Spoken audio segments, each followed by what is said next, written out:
Welcome to the question and answer meeting with Vanessa and Chad. You will see Vanessa here on the film with me. Chad is also here, but he is not available to join us with the pictures or with a video. You will only hear his voice. So, with that said, Vanessa, welcome. Chad, welcome. How did you find the vlogging day on our Snapchat Western Fall? Yeah, it was great. It was super fun showing you kind of how I work my barrel horses, and I know that one day we got to follow me going to the jackpot, so that was fun. And of course, watching Chad get in a rope and practice before his rodeos, so it was a fun day. Yeah, no, it was good there, and little fun experience, breaking up the practice pen a little bit, get to explain all the little bits and pieces of what I do with working with the horses. Yeah, it was so cool seeing you guys roping because that's like, yeah, we do see roping here in Norway as well. But like I just said to Vanessa a little bit earlier, pre-hand the interview here, it was like you see roping here in Norway, but that's like nothing in the way you are doing it over there, right? And the same with the barrels as well. Of course, you have the court horses, some of them in Norway as well, of course, but still, it's a little bit different. The time is a little bit different as well, I think. So, yeah. So, Yeah. is there anybody that has some questions, maybe, for these guys?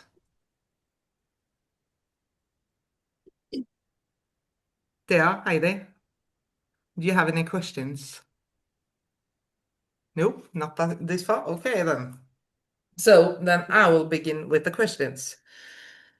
A friend of mine, Lena, who hasn't been available to join us because she is not getting into the meeting for some kind of reason. I don't know why.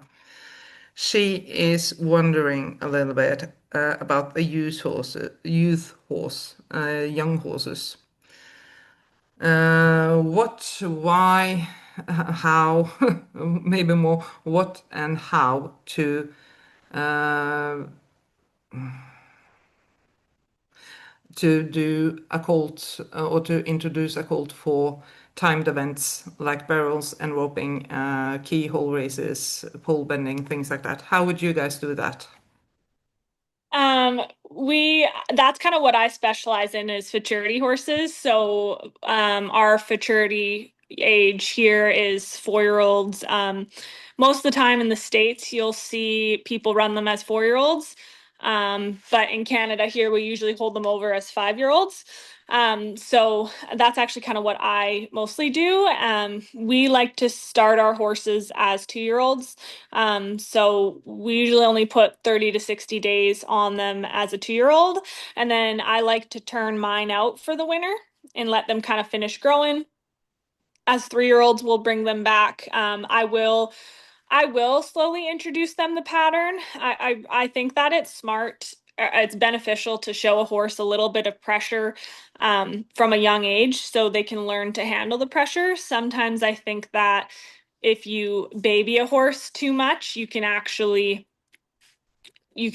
teach one to avoid pressure, whereas if you demand greatness from them right off the bat, they learn to deal with that pressure right away. It's just like us as humans, really. If you've grown up with a lot on your shoulders that you have to handle, you kind of learn to take over that responsibility. And it's the same with these horses. They need to learn to take over that responsibility. But that being said, you have to be careful that you don't overdo it so their joints still stay healthy. And obviously, you don't want to put too much wear and tear on them as young horses. So I do start mine as twos, start showing them the pattern as threes, and then probably as 4-year-olds, I would start to take them out and time only them, we call. So it's a kind of a practice that you would do at a barrel race without actually being entered. So you start showing them the sights, they get hauled, they get comfortable without having that pressure of actually competing. And then as a 5-year-old, you would start entering them. Cool. How is it with the roping, Chad? Is it the same there? Yeah, it's real similar with the rope horses there, and we like same thing. We want to start with good foundations. We want to make Oh, cutting out. can't on an owie, not be scared of any of the situations. We do like to start them slowly. And, oh, am I still there? Oh, you're cutting out a bit. Yeah, look, yeah. But yeah, basically, it's all the same fundamentals as in the barrel race, and start them and at 3 year old and work on the cattle more and just give it a positive reinforcement on working cattle.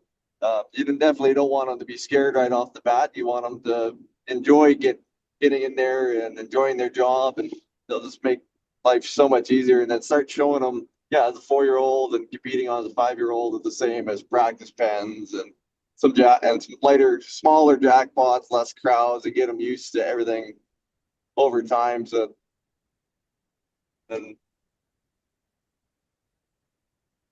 oh, I The think we're the frozen. the people here will, like you had said, they do mostly dummy work. We actually do quite a bit of dummy work here too, especially on the younger horses. A lot of guys do a lot of heliomatic work. A lot of guys will start with the heliomatic and then go to live cattle even in the same day. Cool. So it's more when it comes to the roping, it's important to kind of introduce them to the pen, if I could call it for that, early on, like even if they are not starting, just to get them comfortable in the pen, right? Yes, Yeah, and like with what we call heliomatic, the dummy sleds behind the quads, it's nice to start. We can start slow and show them all the surroundings and work on the live cattle throughout our practices. But even our older horses, we'll still go back to their fundamentals with the roping machines. Cool. That answer a lot. the Um, other thing that I'll just add on that too, a lot of times people will just put a lead steer out in the arena. So, because as you saw when we were doing that vlog day, Chad had was working his horse in the box because he has box anxiety. A lot of times you'll see people take the pressure away from the boxes and they'll put a lead steer, so maybe a loper, they call them a slower steer out in the open arena, and they'll just go chase it, rope it, stop, the rope will break off, they'll go chase it, rope it, stop. mm. That's another way to introduce cattle to a horse, gets a horse kind of cowy without the pressure of the box. So that's another thing that guys will do here. Yeah, I remember that I saw something about that because you were really in the details, and that's good on the vlog about this and a horse has the anxiety for this, and that's why we do that. And you really explained that one really good, both in the barrels and the roping, and that was super. I know that most people and most followers were like super happy with that, so that's good. Thank you for doing that. The next question from her is what is important to remember with a colt or a young horse when you are starting with timed events? I think a big thing is knowing your horse. We kind of had this discussion prior to this, but like I'm big on my vet work. So you really want your colts to have a good gut. And I'm always giving my horses something to balance the acid in their stomachs, or I'm making sure that ulcers are at bay. So I'm big on ulcer treatments and everything. So um, obviously you want to make sure that their stomach is good when you're training because we put a lot of pressure on them, which creates ulcers. And if you don't treat those ulcers, you can get a really foul horse. But I think the other thing is to learn to when to put on the pressure and when to take it off. You have to put pressure on these horses, but build that pressure. Like um, I have a horse in right now who's struggling a little bit. So this is week 3 that I have him. So the first week I just wanted him to do it once right. Once he did it once and he did it good, I'd get off of him. I'd do that for a couple days, and then the next week I wanted him to do it 3 times good. He needs to do it 3 times good in a row. And then this next week, I'll up the ante a little bit and I'll ask him to go a bit faster. But I'm not going to go faster until I can get my perfect practice in at a slower speed on that colt. And he's 5, so he's still a little bit young. But you still have to put pressure on, but it's really knowing when to back off and when to get off so they learn because they learn from the release there. What about in the roping, Chad? Is it the same way there, similar to what Vanessa is saying? Yeah, it's very similar with we have a little bit more variety with the box work. We'll want to work with the box work and have them settle down and do that just right.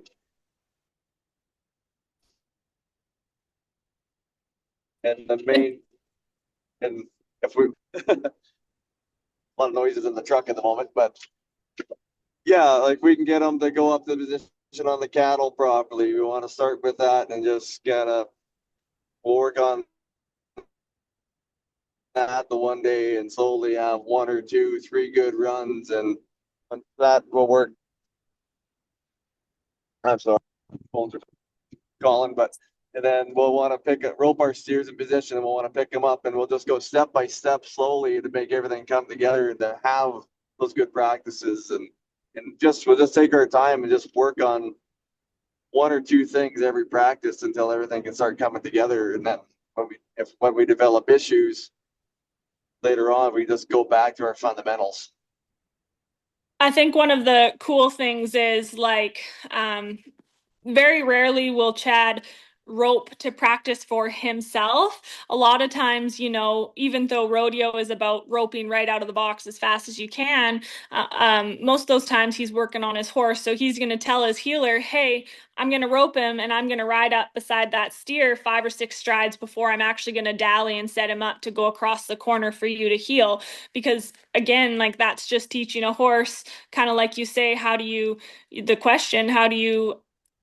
work a young horse? Well, you have to teach them to be comfortable with that pressure. And if you're always roping and turning left so fast and only working on yourself and your roping, you're going to set that horse back.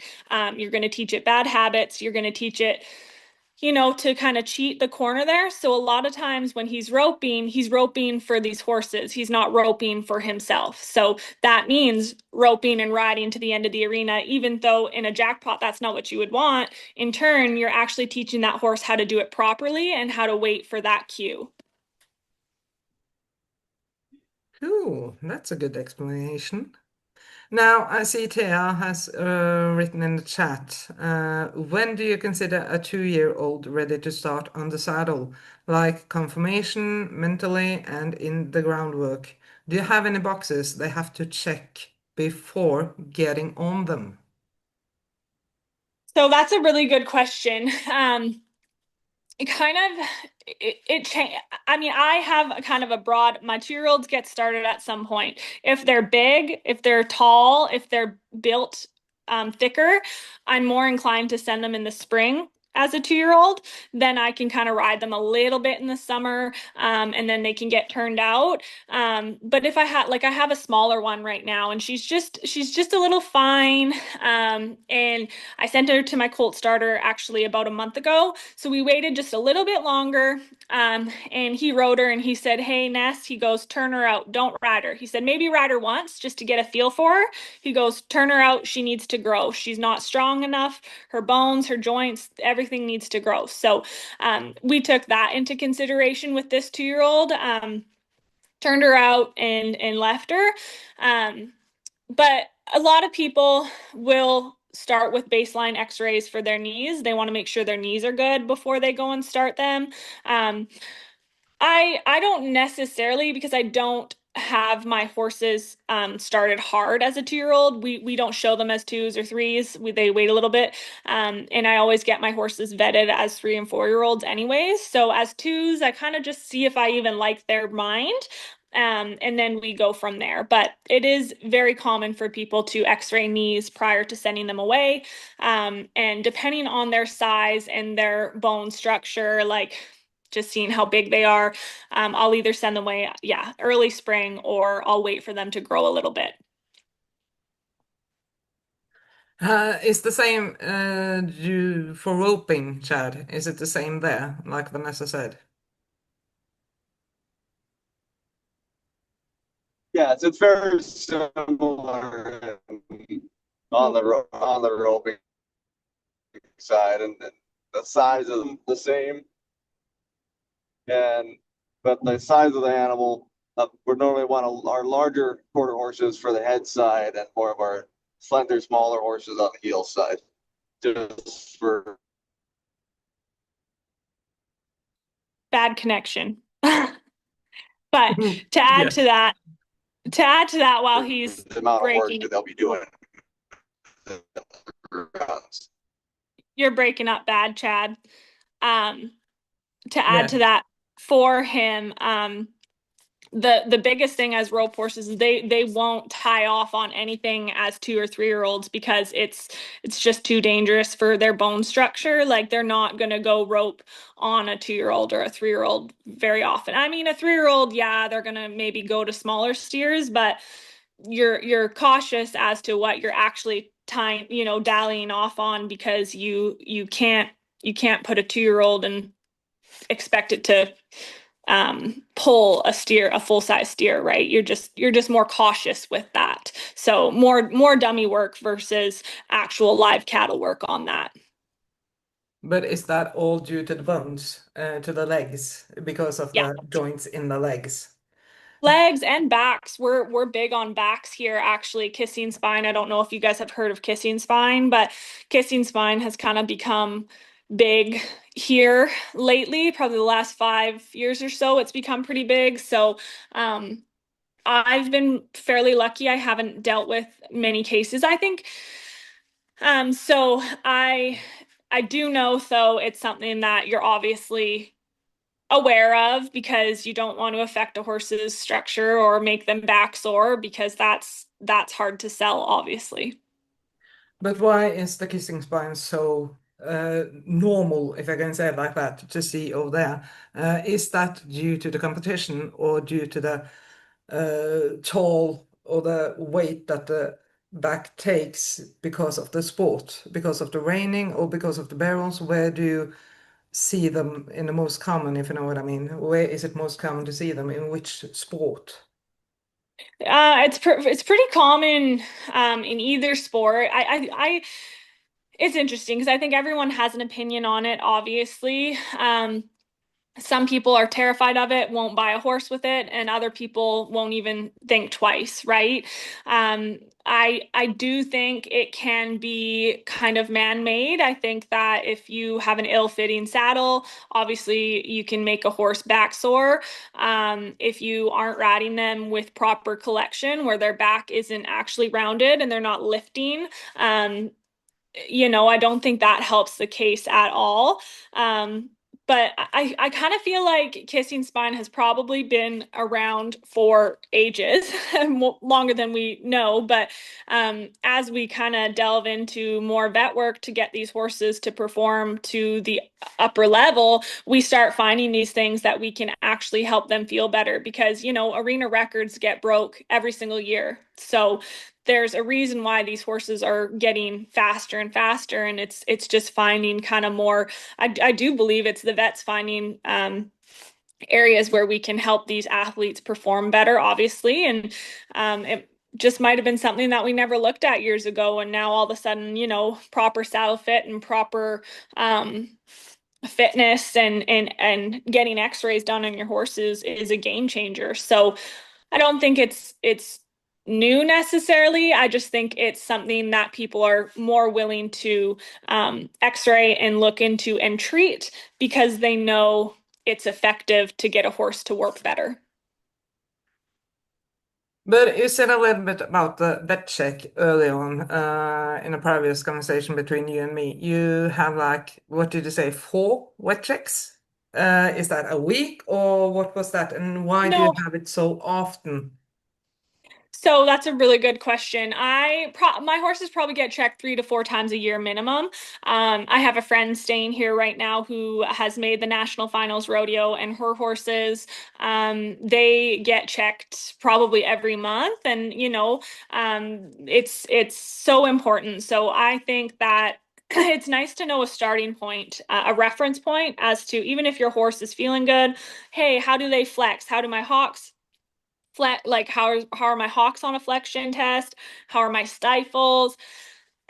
So you want to make sure that they're good right off the bat, and then when you come and look at them again in 4 months, once you've competed on them a little bit, if they're a little bit sore on that hock or that stifle or those front feet, you know that you can go in and you can inject, or you can add Adequan or Legend, or some glucosamine into your program. You can help those horses. But another huge thing about getting your horses checked regularly is I find that if you let these horses work while they're sore, they will start to resent the sport.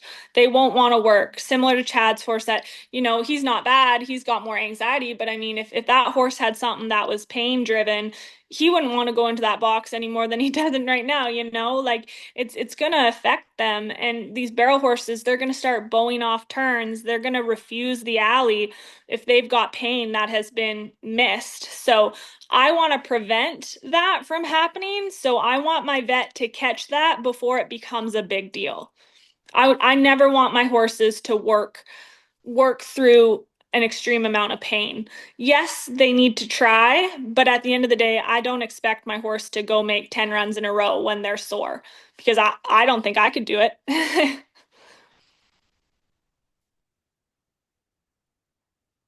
Oh, right. That's a little bit about it because yeah, you have to take a look at yourself. What would you do if you have a pain in the body where you Yeah. can like yeah, and the horses cannot speak with us. Yeah, they can communicate with us in some kind of ways, but not in the ways that we might want them to communicate. I would love to know what my horse was thinking in the brains from time to time, doing Yeah, stupid things exactly. and things like that. Yeah, Yeah. can you just tell us what you need? Yeah, right. And the other thing that I've learned too is even with that kissing spine, like one horse may have severe kissing spine, but it doesn't affect them. The next horse might have light kissing spine and it cripples them. So it's just like it's honestly just like humans. Like you might have a sprained wrist and be able to continue on, and I might have a sprained wrist and be out for the week. So it's all relevant. So we had another question here now on the chat. I'm just going to bring it up. Shad, a question for Shad. How and when do you introduce the lasso? If Shad is with us Yeah, now. I'm still there. Yeah, good. I think it's important, even with like in breaking like your younger horses, introduce the rope just for the desensitize for every aspect of equine events. Like we'll be swinging a rope around them as what right when they're young to get used to it. And as they get comfortable with you swinging the rope and having the rope around them, we'll gently, just the same as the lead shank when you're halter breaking, we'll introduce it as soon as possible. And once they're fairly comfortable with you around and swing and being on their back, then we'll slowly introduce it. You can do it as a 3-year-old. You can do it as even if you want as a 2-year-old riding around. That's what my Colt And but starter does it's that. just time and just watch.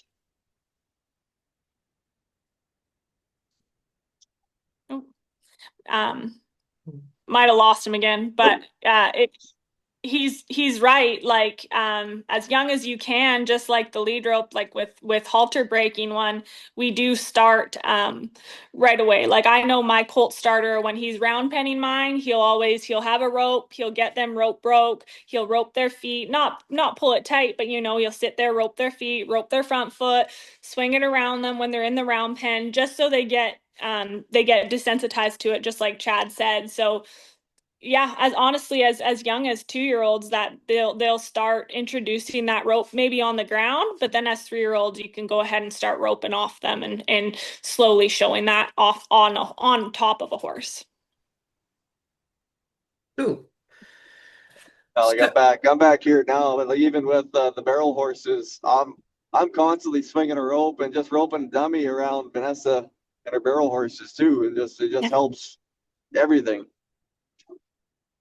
Yeah, it does. When we go to these rodeos, there's fireworks right next to you. There's, the clowns are setting bombs off. There's skunks rolling around for their acts.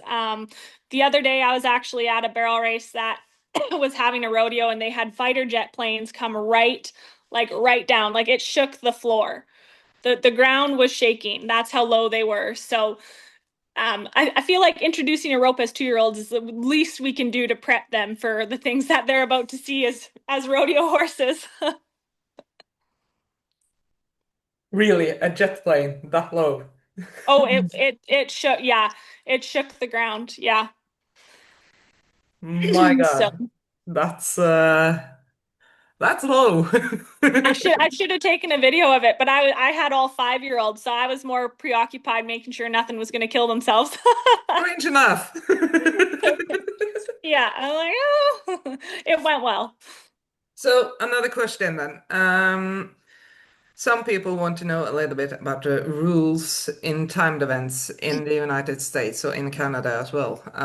What can you tell us about the rules are there any important rules that you have to follow, if you know what I mean? Of course, you do have. So tell us a little bit about the rules in timed events. Our rules, so we just obviously our dress code is very strict. You have to have cuffs, collar, cowboy hat. The cowboy hat is supposed to stay on during your run. You can't just have a long sleeve. Like I said, it does have to have cuffs and a collar. Cowboy boots, obviously. And even our sponsor patches are supposed to meet a specific sizing and everything. So I mean, with the rules, the WPRA does have a drug testing rule on these horses. Now, it's not so often enforced. Like it's enforced, but there isn't very many rodeos that go around drug testing. Now, Calgary Stampede here in Canada, they do drug tests. They have random drug tests, and then I believe the top four are also drug tests. So, those are fairly strict rules there. Other than that, just your basic rodeo rules. You a lot of times, like at our rodeos for barrel racing, we can't circle before the eye. Once you're in that alley, you have to have forward motion and go straight to your first barrel. You're not allowed to circle. You're not allowed to stop. You need to have forward motion. There's a few that you actually get disqualified if you're not at a full-blown run or if you're not running before you're out of the alley. So, or once you're out of the alley. So, interesting rules on that. But kind of your typical same rodeo rules. The drug testing is there. We do not have drug testing rules in Canada with the CPRA, but it is with the WPRA. I should add to actually team roping, you can, like in the team roping and the barrels in rodeo, you can run any aged horse, but in the futurities, in the roping and the barrels, it's futurities are you can have as 4 or as 5-year-olds, and then derbies, it's up until 7. There are some futurities that are now adding 8-year-olds, but once they reach 8, they're aged out. You'll hear people say they're aged out, so they are now considered an open horse. And for the newbies in the Western environment here in Norway, what are some of the shortened words that you just used now, like the CPRA or things like that? Can just elaborate a little bit about what that is, please? Yeah, so the CPRA is the Canadian Professional Rodeo Association. So that's the rodeo association that Chad and I do. The futurities would be Canadian Barrel Horse Futurities. And then WPRA is Women's Professional Rodeo Association. So, and then when I said like NFR, that's National Finals Rodeo. So the NFR, National Finals Rodeo, is kind of the end goal as far as you can go as a rodeo contestant as you would want to get to.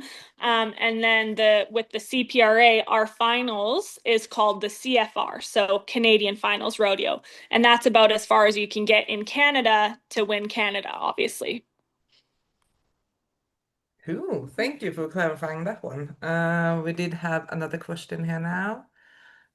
Just gonna pop up the chat. Here we go. No, we did not. Oh, the techno. Let me see now. So, what about equipment on the horse? I guess that refers back to the rules that I was talking about now. What are the Yeah. rules for the equipment? No rules in our fraternities. Rules on equipment. Oh, go ahead, Chad. Because there's not really so much any rules on the equipment. You can use any length of rope you would like. We use a standardized 30 foot on 30 to 32 foot on the heading side, and a 35 foot to 36 foot nylon rope on the heel side while we're team roping. Well, the only thing that's kind of a little bit more of a difference in the roping world is our saddles.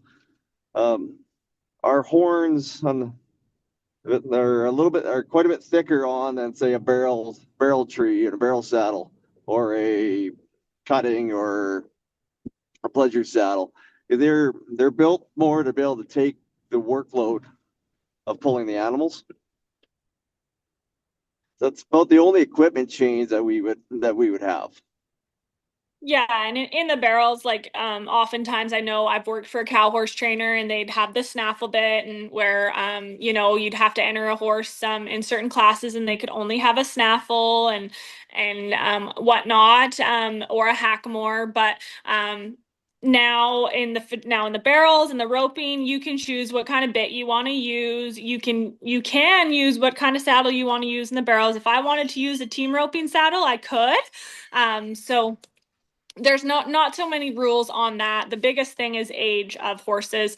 One thing that I should mention is if you're going to futurity a barrel horse, so say I'm going to futurity one as a 5-year-old.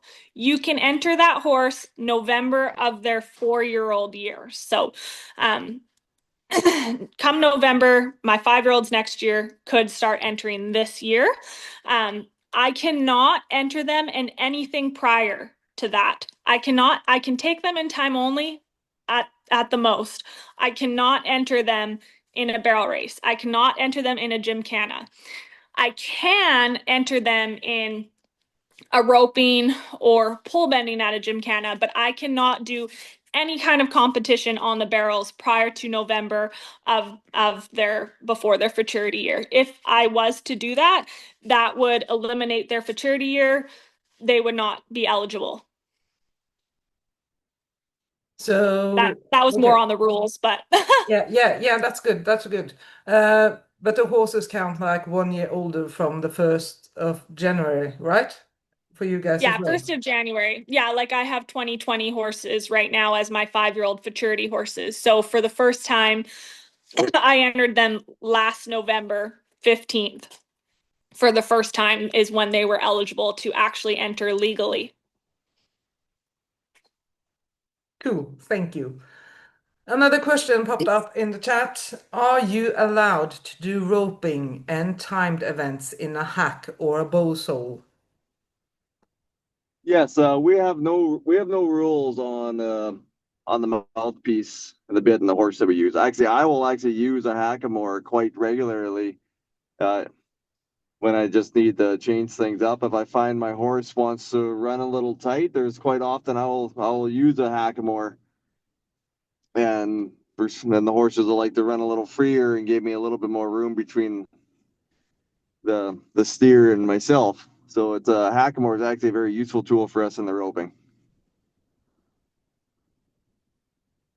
Yeah, What same in about, the barrels. Yeah. yeah. Same in the barrels. You won't see many young horses being used in a hackamore, but as the more these horses get run, quite a few times they get short on you. So by short, I mean they get too rady. They want to tip these barrels. So Sometimes, same thing as Chad actually said, just in the different discipline, sometimes putting a Hackamore on one just frees them up that little bit more that you need. And they want to run in there because they're not, we're not pulling on them so much, or if we are pulling on them, it's not as harsh as being in their mouth. You're just over their nose. Now, I have seen some Hackamores that can still be quite harsh, so obviously that depends, but quite a few girls will use a Hackamore to free one up. But any kind of hackamore is allowed. It doesn't have to Yep. be of a raw hide or anything like that. You can use whatever you feel like when it comes to hackamore. Yeah? Yep, any kind, and actually pretty cool. A girl that rodeos in our association, she has a stud horse, and he's incredible. But she actually went to a barrel race in a war bridle. So a war bridle is, I'm not sure if you know, it's something that there's nothing over their head, over their pole. It's a rope piece that goes through their mouth, and then the reins connect to a link below it. So she actually ran barrels in that war bridle, and it was pretty incredible. So. No rules. If you wanted to go bridleless, you could. That's cool though, because we do have some rules here in Norway that says, I believe it is, a hackman will have to be of rawhide over the nose bone, and you can participate in a derby here in Norway with a bowsaw as well. But I don't Okay. think too many of them uses it. I have yet to see nothing. No, I did actually see a couple of participants on the last derby or show here in Norway use a bowsol, but and one that used a hackamore, one or two maybe. So most of them are using like a bit or something like that here in Norway, still at least. We won't see many Bozels in our industry. That's more so for the you know, I'm going to say the Western cow horse shows, or the reining, or even the ranching. We don't necessarily see that very often. And if you saw that at a rodeo, you'd kind of be like, oh, that's interesting. So Yeah, I can understand that one because I guess it's pretty good to have the steering in place when it's going a little bit yes, fast we around the need barrels and we things need like that. Yeah. steering. Mhm. So Yeah. another question is, do you have some tips and good advice when it comes to the timed events, both the roping and for the barrels? How to might get the most out of the horse, if you know what I mean. Yeah. I'll start, Chad. Um, Kind of again, like you and I had stated, the vet work is really important. You need to make sure that these horses are feeling good. A good horse will only work through pain for so long. Our competitions, they're timed to the hundredth of a second, so it's important to have these horses healthy and feeling good. The other thing that I see a common training mistake is for girls, which I touched on in the vlog, is they try and start their turn too early in their training and everything. It's so important. You need to get that hip past the barrel before you start that turn. You also don't want too much bend. If you have a horse too bendy, you're going to float their shoulders to the outside of that turn. You need to make sure the horse is square and stood up. They can be soft through that rib cage, but you don't want them fully floating that shoulder out. So you really want to sit down on your pockets through your turn, not get pushed ahead. That's another thing that I see girls do, and also I will do on occasion, and I have to slap myself. It's really important to sit on your pockets and squeeze with your feet around a turn. Kicking through a turn and getting too high, that won't be a tight turn. You really want a horse to work around that turn and leave flat and leave sharp. And in order to do that, you need to be sitting on your bum and squeezing with your feet. Yeah, what's your a couple game changers for you, Chad, in the roping?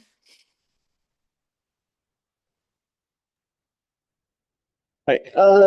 Yeah, roping the same thing with the horse's mobility there. It's the same as in the barrels to keep our horses, but we're in the roping to trying to make the time more effective. Really, it's like just having two offensive linemen and in soccer, really just working together.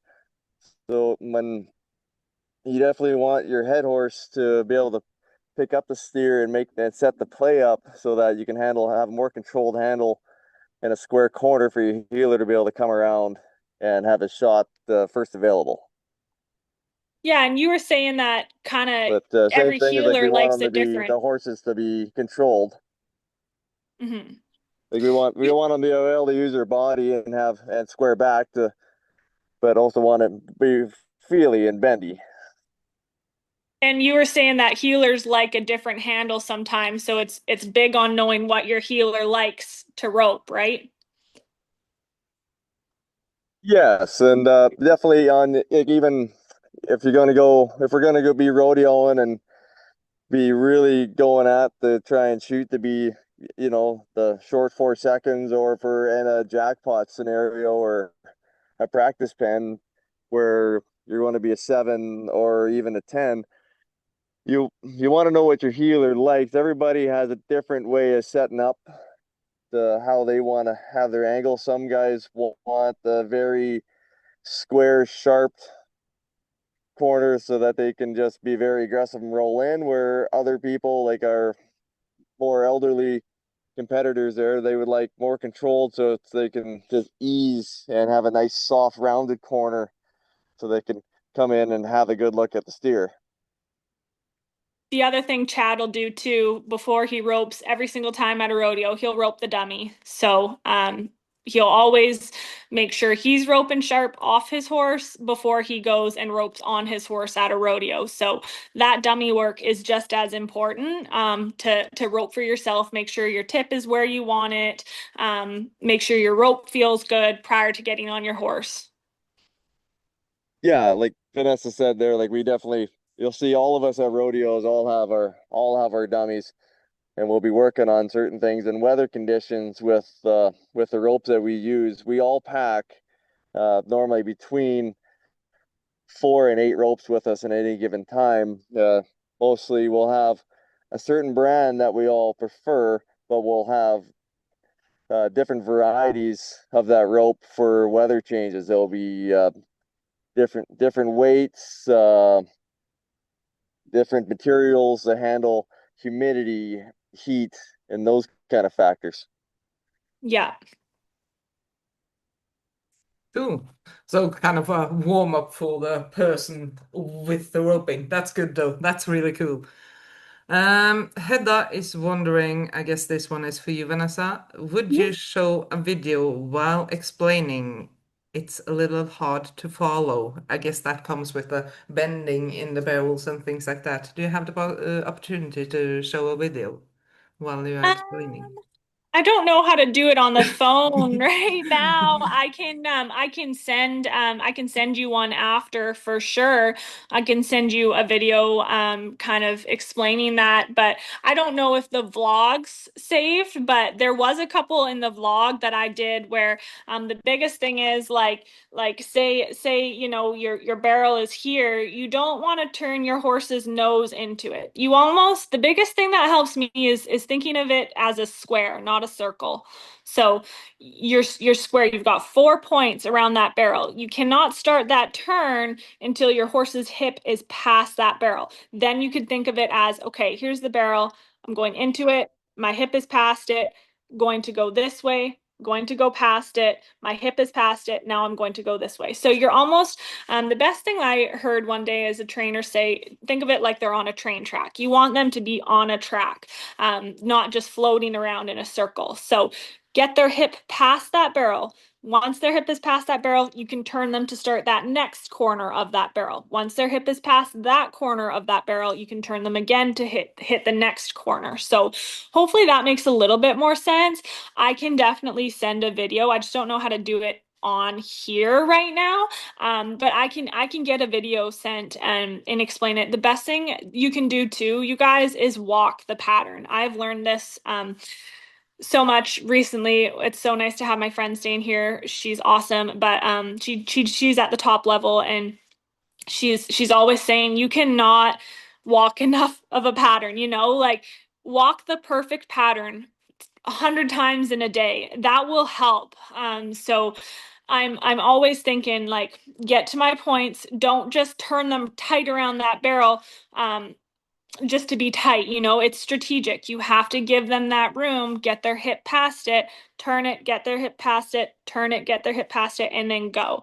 So I can definitely do a video up on that. I think it's like old school training that we all think, oh, keep their nose to the inside and circle them out, right?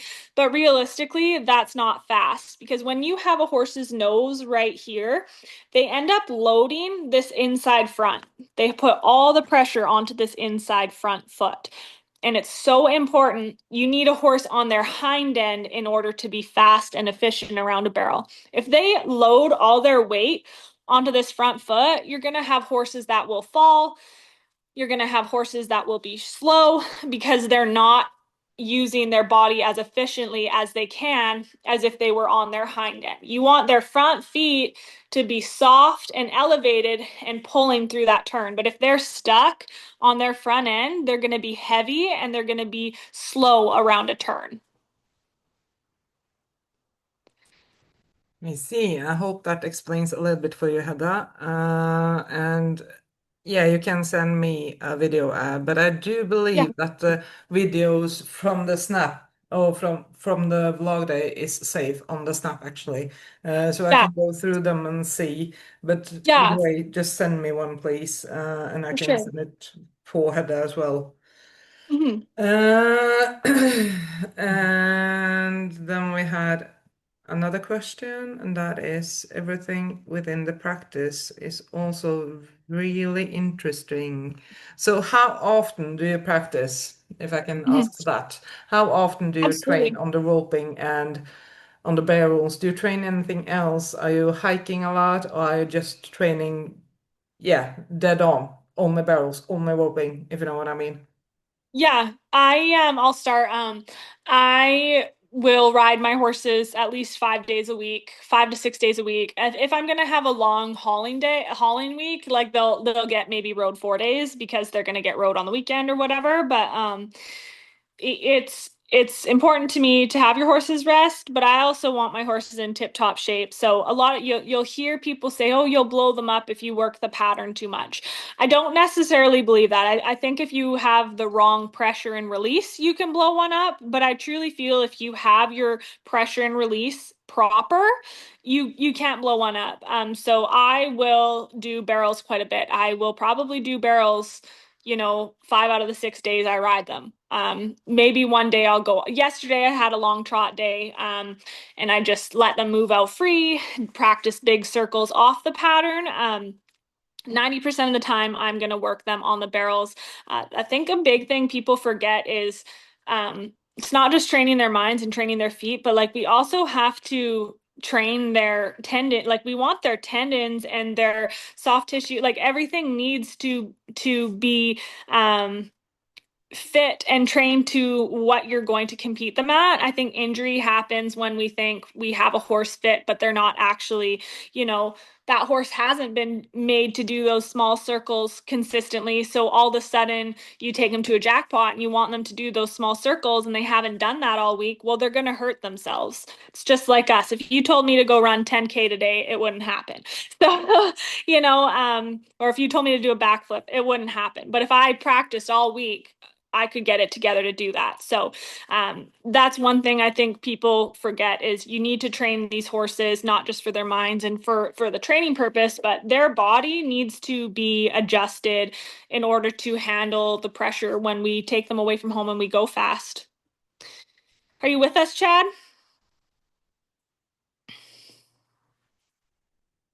He must not. I don't know if he's in bad service or not, but There it oh, comes. Yeah. Hello. can you hear? Yeah. You there? Yeah, can you hear? Uh, it's a little spotty, but sorry, I'll step off. Okay. So we were Yeah. just asking about Yeah. practicing, how much you want to practice prior to your rodeos and Yeah. what you do for your practice. Yeah.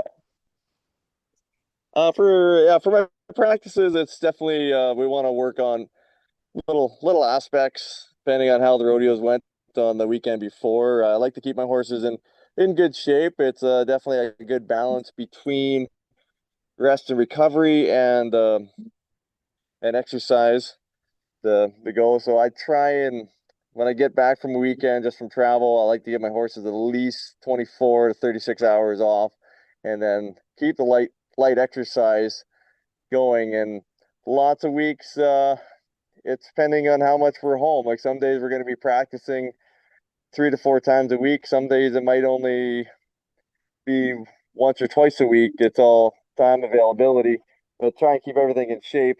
But we're not always going to be going on full contact practices like when we did the video there the other week. We're going to work on certain aspects and slow things down and just bring them back so that they're not always thinking it has to be a full effort runs every time, and just have everything be nice and focused and controlled. I'm And then there's also times when if we need to, we pick them up. Yeah. I'm the exerciser. So his rope horses, I like to keep them in my program too. I still like them since he's got a couple older horses. They may only get rode 3 to 4 days a week instead of the 5 to 6 days. But lots of long trotting, lots of loping. We want to keep their air up. Their lungs need to be able to make the runs that he does. But for team roping, he'll go and sometimes you only take 6 steers, but then other nights you take 2 full pens of steers. So kind of depends on what you're working on. There's times where the night before him and his partner will be like, hey, we're going to make 2 rodeo runs in a row, and if it goes good, we're done. So at a rodeo, you only get 1 run. So sometimes they do practice like that, where they're prepping themselves and their horses for the rodeo, where you have that game plan going into your practice. This is a practice for the rodeo today to benefit us. Let's make 2 rodeo fast runs and then quit. So kind of depending on, like he said, what we have going on the weekend.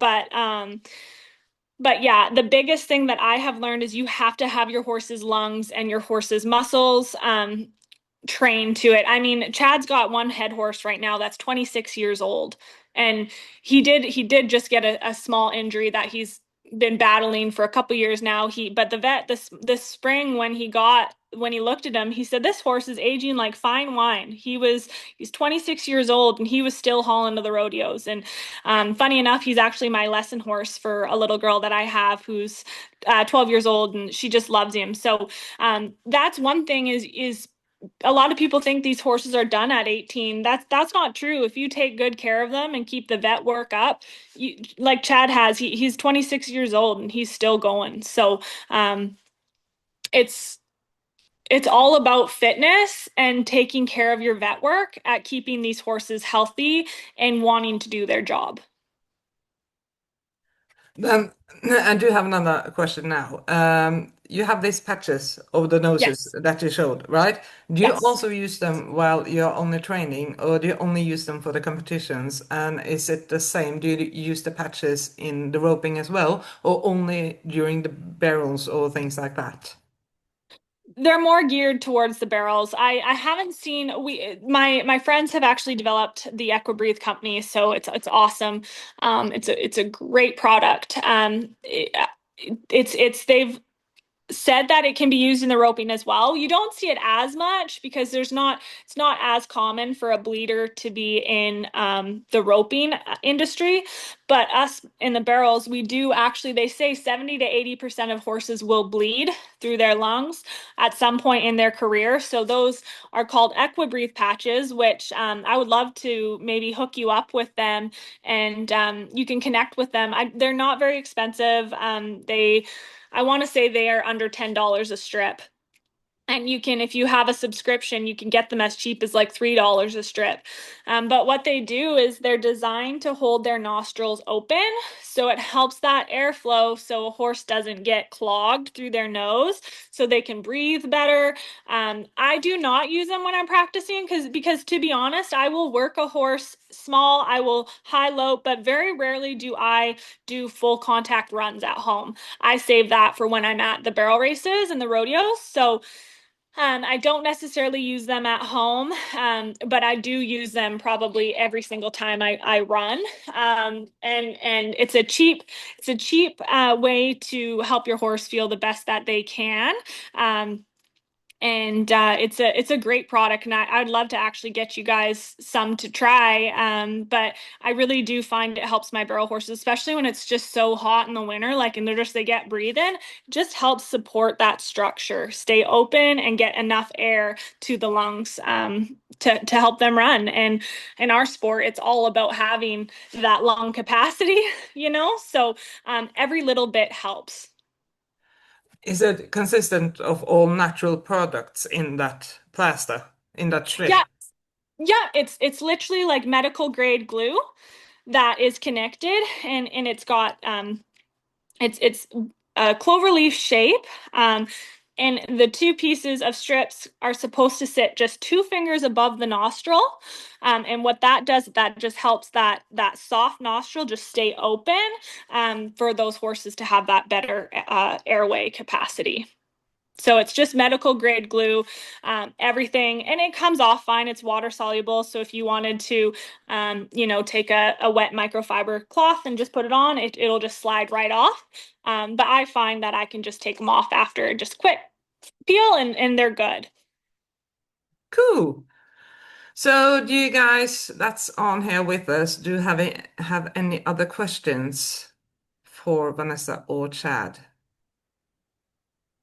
Waiting in the anticipations. No, I guess not. I think that will answer all the questions. Do you guys have a website or anything like that where they can follow you or come in contact with you if they do have any further questions and things like that? I am just on social media. I'm on Instagram and Facebook, but I do most of my business stuff on Facebook. So just Vanessa Salisbury. Chad is not on Facebook, so I can answer his question, or I can relay the messages, the questions to Chad. So anytime you guys have any questions, or if you want to send me videos and get an opinion, please feel free to send me videos Oh, what happened on here? Facebook. Oh, can you hear Chad? Uh, Oh, I'm hello. sorry, got hold on. My truck over and You're cutting out. there we go. Yeah, I am probably the worst person to get a hold of on social media myself. You can connect through me. Yeah, that is definitely the easiest, and I'll definitely answer. I am on Instagram, but I'm not very good at it. But yeah, if you guys want, I do most of my business stuff is all on Facebook. I find Facebook is everything for our barrel racing groups. Even all of our just another thing so you guys know, all of our events are basically on Facebook. So all of our entering is links on Facebook, which is crazy. But in the US and Canada, very rarely do we use websites in the rodeo industry. A lot of time, all of our businesses are ran on Facebook. So Cool. thank you Thank so you. much for having us. Thank you for joining us and thank you for taking us on a vlog day. So we will see you Yeah, no, hopefully thank you in the very much, future. guys. Thanks for having us, and Yeah, hopefully we'll do it again. Yeah. Thank you. Sounds good. Have a good day. Same to you yeah, guys. thanks, guys. Bye. Bye.